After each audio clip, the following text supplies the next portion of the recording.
teman-teman, perkenalkan nama saya Zaskia Putri Nabila dengan NIM 17066241103.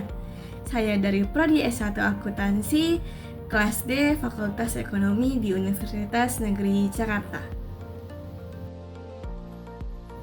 Pernah nggak sih kalian menerima pesan promosi atau telepon yang tidak diketahui kejelasannya?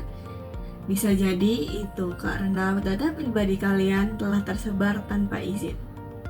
Di era digital seperti ini, data pribadi adalah suatu aset yang sangat berharga.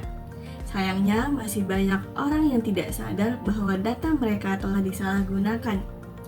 Jadi, hari ini kita akan membahas tentang perlindungan data pribadi sebagai konsumen. Selamat menyaksikan!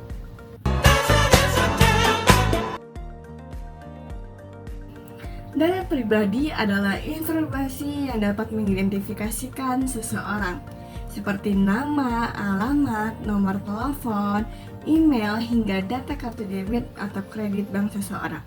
Sebagai konsumen, data pribadi kita sering dimintai saat berbelanja online, mendaftarkan akun, atau mengikuti promosi baik online ataupun tidak. Namun, tidak semua orang dapat dipercaya. Di Indonesia sendiri, data pribadi dilindungi oleh Undang-Undang Perlindungan Data Pribadi yang menegaskan bahwa data kita tidak boleh digunakan tanpa izin atau secara sembarangan.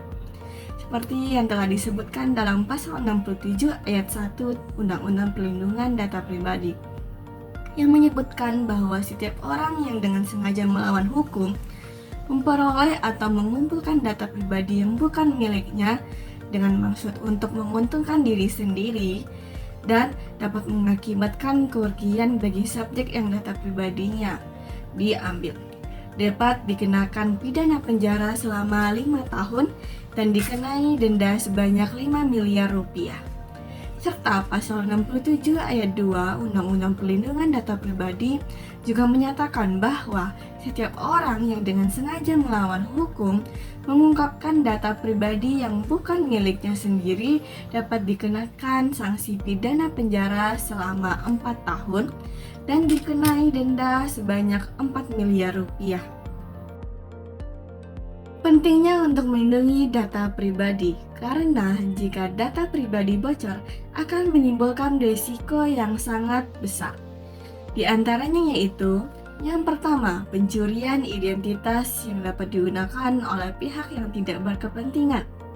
Yang kedua, penipuan finansial seperti data kartu kredit atau debit yang bisa disalahgunakan untuk transaksi ilegal. Yang ketiga, penyebaran informasi pribadi yang bisa saja dijual ke pihak lain tanpa izin. Oleh karena itu, penting sekali untuk melindungi data pribadi kita, bukan hanya soal kenyamanan tetapi juga keamanan. Agar data pribadi tetap aman, dapat dilakukan beberapa cara. Di antaranya yaitu, yang pertama, hati-hati saat memberikan data pribadi dengan tidak memberikan secara sembarangan di situs atau aplikasi yang tidak terpercaya. Yang kedua, gunakan password yang kuat seperti menggunakan kombinasi huruf besar, huruf kecil, angka, dan simbol. Hindari penggunaan password dengan informasi pribadi seperti tanggal lahir. Yang ketiga, aktifkan verifikasi 2 langkah. Hal ini berguna untuk memberikan lapisan keamanan tambahan pada akun pribadi kita. Yang keempat, cermati kebijakan privasi yang biasanya muncul sebelum menggunakan aplikasi atau layanan tentang bagaimana mereka akan menggunakan data pribadi kita.